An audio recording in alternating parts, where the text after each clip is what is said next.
चलिए सुनते हैं एक्सपर्ट की राय शेयर पर। सर, अब मैं कुछ आंकड़े दिखाना चाहूँगा दर्शक को बेसिकली जो ब्रोकरेजेस की कुछ रिपोर्ट आई है सर, उन्होंने जो टारगेट्स हैं अपने वो घटा दिए हैं यहाँ पर। अगर मैं सिटी को देखूं सर, तो पहले इन्होंने जो पुराना टारगेट था वो 28,500 का निफ्टी का टारगेट था, उसको घटा के 27,000 कर दिया है। गोल्डमैन सैक्स की बात करूं सर, 29,300 दिया गया था, वो 25,900 कर दिया। न्यूमरा की बात करें तो 29,300 था, वो 24,900 कर दिया गया है। बर्नस्टीन की बात करें, वो 26,000 से घटा के सीधा 20,000 कर दिया गया बेरिश केस में। ये 2026 के जो है वो टारगेट्स दिए जा रहे हैं।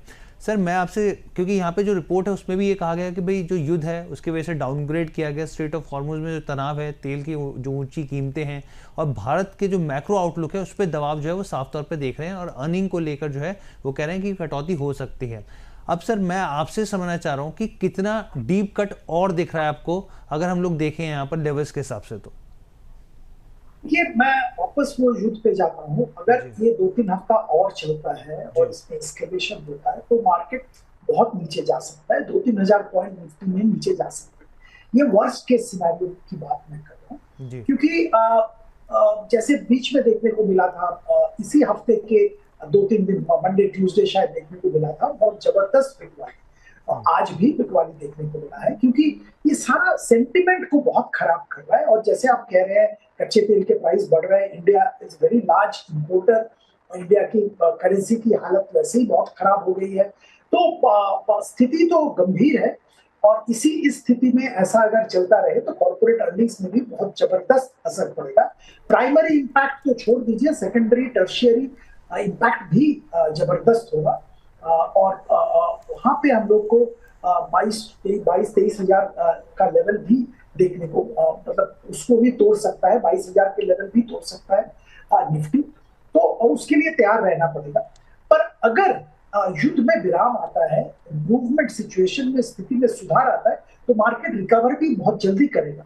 क्योंकि एक चीज पे ध्यान रखिए, डोमेस्टिक इन्वेस्टर अभी भी मार्केट पे भरोसा रख के एसआईपी कर रहे हैं।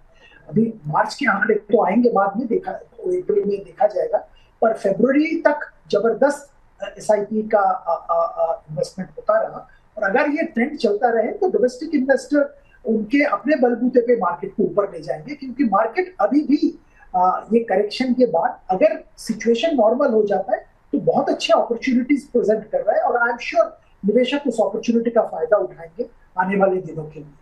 तो सब डिपेंड करेगा युद्ध के स्थिति और युद्ध के प्रोग्रेस। ठीक है सर। पहली चीज़ सर आपने जो कही कि अगर ये युद्ध लंबा चलता है तो हम 2,000 से 3,000 पॉइंट्स का फॉल देख सकते हैं, तो यानी कि हम लोग करीब अभी जो है 23,000 के आसपास है, तो 21,000 के लेवल भी आते हुए दिख सकते हैं सर। दूसरी चीज़ जो आपने सर इंपॉर्टेंट चीज़ कही कि भाई जिस तरीके से सिप का नंबर है वो बढ़ता दिख रहा है, और बिल्कुल सर आप ही की तरह जैसे बहुत सारे वेटरन्स हैं, मैं उनको सुन रहा था यहाँ पे जो म्यूचुअल फंड से सीधे तौर पर रखते हैं, तो उनका ये कहना है कि अभी मार्च का आंकड़ा आने दीजिए, आपको दिखेगा स्मॉल कैप में एक बड़ा अच्छा सिप का नंबर आता हो आपको दिखेगा, जो पहले के मुकाबले काफ़ी ज़्यादा होगा। तो उसके ऊपर भी मैं चर्चा करूंगा सर, मैं आऊँगा आपके पास। लेकिन सर एक चीज़ मैं आपसे समझना चाहता हूँ यहाँ पर, और इसलिए समझना चाहता हूँ कि बहुत सारे निवेशकों का ये दर्द है सर। कहा जाता है कि भाई 2020 का जो कोविड का लेवल आया वैसे रिटर्न जो है वो नहीं मिल सकते, वो एकदम अनबिलीवेबल रिटर्न थे, वो वैसे उस हालात के हिसाब से आए सर। 1-2 साल के बाद सर जो इसे सो कॉल्ड मोदी स्टॉक्स कहा जाता है सर, वो इस तरह की स्थिति हमने देखी, और वहाँ पे बहुत सारे स्टॉक्स जो है वो भागते हुए दिखे, खासतौर पर सरकारी शेयर्स। लेकिन आज तक सर वो भाव नहीं आया अभी तक, बहुत सारे जो निवेशक हैं वो उसमें फंसे हुए हैं सर। आपकी क्या सलाह रहेगी उनके लिए? देखिए, अगर आपने कुछ शेयर ऐसे अनरियलिस्टिक भाव पे लिया हुआ है तो मुझे तो लगता है अभी हड़बड़ा के कोई फायदा नहीं है। मार्केट की स्थिति नाजुक है, और मार्केट जब रिकवर करता है तो अनरियलिस्टिक वैल्यूएशन पे अगर आप किसी शेयर को लिया है वहां से एग्जिट लेना सही होगा। मार्केट में अपॉर्चुनिटी बहुत है, और रियलिस्टिक वैल्यूएशन पे अच्छे कंपनी के शेयर, इवन निफ्टी 50 के शेयर्स भी बहुत रियलिस्टिक वैल्यूएशन में आज के दिन में मिल रहा है। तो अगर आपने कुछ गलती किया है कभी तो उसको सुधार लेना चाहिए। वो गलती पे बैठ के वो उसके बारे में मतलब ब्रूड करके कोई फायदा नहीं होगा। मेरा इसका मानना तो ये है कि जब मार्केट थोड़ा बहुत रिकवर करे, जनरल मार्केट की स्थिति इंप्रूव हो, तब वो अगर आपने बहुत 50-60 के पी मल्टीपल पे कोई शेयर खरीदा है तो वहां पे जरूर रिव्यू करिए, और हो सके तो एग्जिट लेके रियलिस्टिक वैल्यूएशन पे शेयर खरीदिए। ठीक है सर। तो आपने जो ये बात की, बल्कि मैं आऊँगा, आपने कहा कि भाई निफ्टी 50 कुछ शेयर्स हैं जो काफ़ी अच्छे वैल्यूएशन पे, तो उसके ऊपर हम लोग चर्चा करेंगे सर, लेकिन इसी का एक निफ्टी 50 के शेयर पे मैं बात करना चाहूँगा क्योंकि काफ़ी इंपॉर्टेंट है स्थिति। सरकार की तरफ से जो फैसले लिए जा रहे हैं, मैं रिलायंस की बात कर रहा हूँ सर। सरकार ने जो है बेसिकली डीजल और एविएशन टर्बाइन फ्यूल जो ATF है उसके ऊपर अतिरिक्त ड्यूटी लगा दी है, जिसका सीधा असर हम लोग देख रहे हैं कि ऑयल रिफाइनिंग जो कंपनियाँ हैं उसके ऊपर देखने को मिलेगा। शेयर भी 4 से 5% हमने पिछले कुछ समय में लगातार, और आज भी शुक्रवार को भी टूटता हुआ दिखा है यहाँ पे। मैं आपसे समझना चाहता हूँ, दर्शकों को भी हम लोग ये बताएं बेसिकली कि रेवेन्यू फ्यूल जो होता है, कंपनी जो होती है वो एक्सपोर्ट से यहाँ पे कमाई होती है यहाँ पे, और खासतौर पे जो रियलाइजेशन होता है, ग्रॉस रिफाइनिंग मार्जिन होते हैं, उस पर इम्पैक्ट साफ तौर पे देखने को मिलता है, कमाई पर दबाव आता है। सर कैसे देखा जाए इस फैसले को, और क्या आपको लग रहा है कि एक लंबा जो स्थिति है पेन के हिसाब से यहाँ पे रिलायंस में देखा जा सकता है, क्या यहाँ पे एक अपॉर्चुनिटी है एक्यूमुलेट करने की, या फिर आज के दिन में जो स्थिति है बहुत ही नाजुक है, वोलेटाइल है, तो ये स्थिति पे कोई डिसीजन लेना सही नहीं होगा, पर्टिकुलरली कंसिडरिंग ऑयल में तो अभी कोई डिसीजन नहीं लिया जा सकता है। सरकार की तरफ से कोशिश हो रहा है ताकि जो रिफाइनिंग जो मार्केटिंग कंपनीज है उनका लॉस थोड़ा कम किया जाए, इसीलिए एक्साइज में छूट दिया गया है, और पेट्रोल पंप में प्राइसेस ना बढ़े, क्योंकि सीधी बात है 4 बड़े स्टेट में इलेक्शन है, तो गवर्नमेंट कांट अफोर्ड इस माहौल में पेट्रोल डीजल प्राइसेस बढ़ाना। पर रिलायंस स्पेसिफिकली अगर बात करें तो यहाँ पे बहुत सारे पॉजिटिव ट्रिगर्स भी आने वाले हैं। आपको जानकारी तो है ही, जियो के IPO की जबरदस्त तैयारी हो रही है और बहुत जल्द वो IPO आने वाला भी है, अच्छा खासा वैल्यूएशन पे, और उसके जरिए एक अच्छा वैल्यू अनलॉकिंग का अपॉर्चुनिटी रिलायंस इंडस्ट्रीज को मिल रहा है। खुद शायद रिलायंस इंडस्ट्रीज की तरफ से कोई शेयर में बिकवाली नहीं देखने को मिलेगा, पर वैल्यूएशन जरूर टिका होगा इस जैसे ही जियो का IPO आएगा बाजार में। इसके साथ साथ बाकी जो बिजनेस है, जैसे रिटेल की बात करें या ग्रीन एनर्जी की बात करें, वहां पे अच्छा खासा कामकाज चल रहा है। और जैसे सब जानते हैं कि ये ट्रेडिशनल एनर्जी पे बहुत प्रेशर है, क्योंकि ये स्ट्रेट ऑफ हॉर्मुज को लेके जो दिक्कतें आ रही है ट्रांसपोर्ट को लेके, और इस माहौल में ग्रीन एनर्जी का इंपॉर्टेंस और भी बढ़ रहा है। तो मुझे लगता है Reliance green energy, Reliance alternate energy का जो बिजनेस है वहां पे आने वाले दिनों में और भी ट्रैक्शन देखने को मिलेगा। और मैं ये बिल्कुल मानता हूं कि रिलायंस जैसे कंपनी अगर नीचे भाव में किसी को मिल जाए तो लंबी अवधि के लिए उसको लेके रखना चाहिए अपने पोर्टफोलियो के हिसाब से। ठीक है सर, यानी कि सर की तरफ से ये राय आ गई कि भाई रिलायंस में मौका है, इसको मौके को बनाया जाए, खरीदारी की जाए यहाँ पर। अब मैं सर, क्योंकि आप कहते हैं कि काफ़ी जगह पर जो है वैल्यूएशन के मौके, वैल्यू बाइंग के मौके हैं सर। अगर मैं निफ्टी 50 की बात करूँ तो सर मैं कुछ डाटा देख रहा था, रिसर्च देख रहा था, जैसे ट्रेंड है सर 40% अपने हाई से, बल्कि उससे ज़्यादा से अपने हाई से टूटा हुआ है। इंडिको 37 से 38% से ज़्यादा की गिरावट देखने को मिल रही है अपने 52 वीक हाई से। ITC है, TCS है सर, विप्रो है, अदानी एंटरप्राइजेज है, मारुति एशियन पेंट जैसे हैं, जो मतलब करीब आप समझिए कि 25% से ज़्यादा की गिरावट है 52 वीक हाई से सर।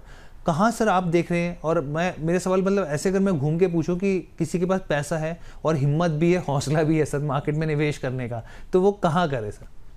देखिए, मैं तो एक शेयर का जिक्र करूंगा, लार्सन एंड टुब्रो। ओके, बहुत पिटा है, और इसका कारण, अपरेंट कारण है वेस्ट एशिया में इनका लगभग 37% of order book is in West Asia, और वहां पे ये डिस्टर्बेंस चल रहा है, तो इसके कारण मार्केट में बहुत जबरदस्त पिटा है। कंपनी के बारे में तो मुझे बताने की कोई जरूरत नहीं है, दिग्गज कंपनी है अपने क्षेत्र में, और apart from India West Asia में भी एक बहुत ही इंपॉर्टेंट प्लेयर है इंफ्रास्ट्रक्चर कंस्ट्रक्शन सेक्टर में। कंपनी की तरफ से बयान आया है कि 95% ऑफ वेस्ट एशिया की जो साइट्स है वहां पे नॉर्मल कामकाज चल रहा है। सप्लाई लॉजिस्टिक्स वगैरह में थोड़ी बहुत दिक्कतें हैं, और मुझे लगता है इस क्वार्टर के प्रॉफिटेबिलिटी पे इसका असर जरूर देखने को मिलेगा। पर अगर आप लंबी अवधि का सोच रहे हैं तो ये गिरावट लार्सन टुब्रो में जो आया है वो एक खरीदारी की बहुत बेहतरीन अपॉर्चुनिटी है, क्योंकि ये कॉन्फ्लिक्ट तो खत्म होगा, it's a matter of time. 3 हफ्ते में खत्म हो, 2 हफ्ते में हो, 1 हफ्ते में हो, कहीं ना कहीं तो ये कॉन्फ्लिक्ट खत्म होगा, और तब इनके जो कंस्ट्रक्शन साइट्स है वहां पे तो काम चलेंगे, क्योंकि इंफ्रास्ट्रक्चर एक बहुत ही बेसिक नेसेसिटी है, oil and gas basic necessity है, जहां जो दोनों क्षेत्र में लार्सन बहुत काम करता है वेस्ट एशिया में।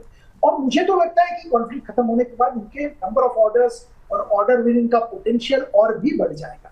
तो ओवरऑल मैं बहुत पॉजिटिव हूँ L&T पे, और मुझे लगता है यहाँ पे जरूर खरीदारी करनी चाहिए। ठीक है जी, प्लीज। दूसरा और एक शेयर का मैं जिक्र करूंगा, ये भी अपने क्षेत्र का दिग्गज कंपनी है, सबसे बड़ा बैंक इंडिया का है, public sector, state bank of India. Q3 के नतीजे अगर आपने जरूर देखे हैं तो वो बेहतरीन नतीजे थे। एसेट क्वालिटी जबरदस्त इंप्रूवमेंट हुआ है, आपके लोन ग्रोथ अच्छा हुआ है, सारे सब्सिडियरीज अच्छा परफॉर्म कर रहे हैं।